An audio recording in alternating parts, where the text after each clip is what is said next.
Nagbigay ng matinding excitement sa mga kapamilya fans ang pahayag ni Star Magic Head Laurente Joggy na may mga bagong artistang ipakikilala sa mga susunod na araw.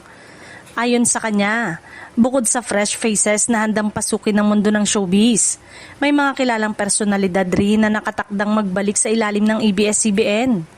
Bagamat hindi pa pinapangalanan ni Joggy ang mga artistang kabilang sa naturang lineup, sinabi niyang pinaghandaan niyang mabuti ang kanilang pagpapakilala. Layunin umano ng Star Magic na patuloy na magbigay ng mga bagong talento at sariwang muka na maaaring maging susunod na mga bituin sa industriya. Hindi lamang mga baguhan ang dapat abangan. Ibinunyag din ni Joggy na may ilang artistang muling magbabalik sa kapamilya matapos ang ilang taong pamamahinga o pagtutok sa iba't ibang personal na gawain. Dahil dito, lalong naging usap-usapan kung sino-sino ang mga artistang posibleng muling mapanood sa telebisyon.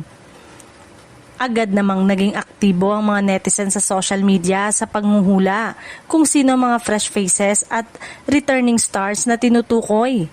Marami ang nagpahayag ng kanilang excitement at umaasang makakita ng mga bagong tambalan at malalaking proyekto sa mga darating na buwan.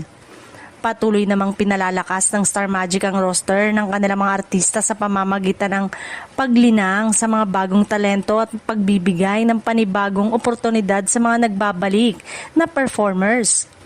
Isa ito sa mga hakbang upang lalo pang mapalawak ang kanilang mga programa at proyekto.